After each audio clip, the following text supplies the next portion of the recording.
Hi, my name is Desi, and this is my wife Kendra, and we just like to share with you our story, how God has just blessed us over the years and blessed a ministry that we started 19 years ago. We lived here in this small town of Sharpsville, and we heard some really distressing news that a 14-year-old had committed suicide. And it really impacted both of us really deeply because we tried to figure out what 14-year-old would feel like they had no hope, and how could they feel that things were so bad that they had no hope and that their only option was to kill themselves.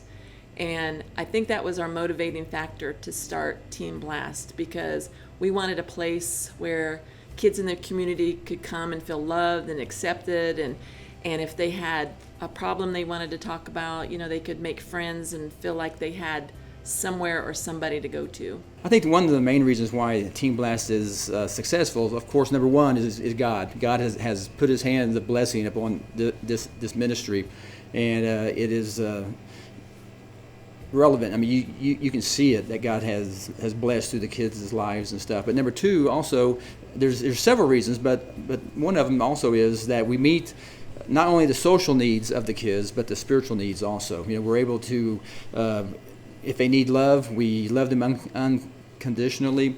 If they need forgiven, we forgive them. We accept them for who they are, where they're at, and on their way to life, we show them how to live life according to the way God's Word says.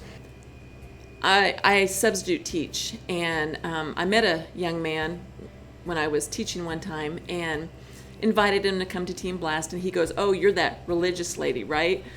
And anyway, nonetheless, he came to Team Blast, and I guess some other kids from Team Blast had been inviting him also. And through getting to know him, I found out that his twin brother and him had been living alone in a house with no electricity, no running water, no food. Their mom had left them. And that's just a few miles from this youth center right here. And a community of people helped us. We went over and got their electricity turned back on, and they both started coming to Team Blast. The first brother gave his heart to Christ, and then we started praying for the second brother. He gave his heart to Christ, and both those boys both graduated high school. They're both in the military, in the National Guard. Both have jobs, and one's going to college.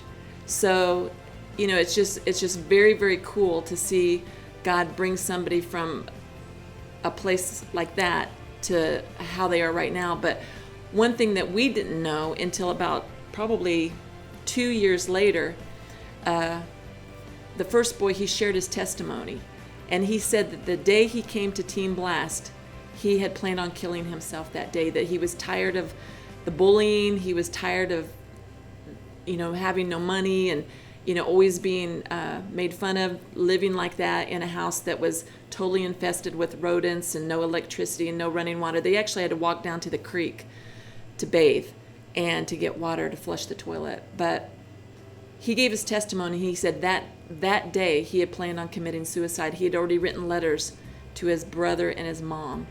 And he said when he came up to Team Blast, he felt loved and accepted for just who he was. And he said, "I think I'm going to put that off one day." And the more he came, the more he felt loved and accepted. And he said he just kept putting it off to finally, it wasn't even an issue anymore. He didn't even think about it anymore. And he's very active in Team Blast now. In the college age, he helps out with the praise team and stuff like that. But that's just one of the miracles, one of the many, many miracles and stories that I wanted to share with you that's happened in the past 19 years.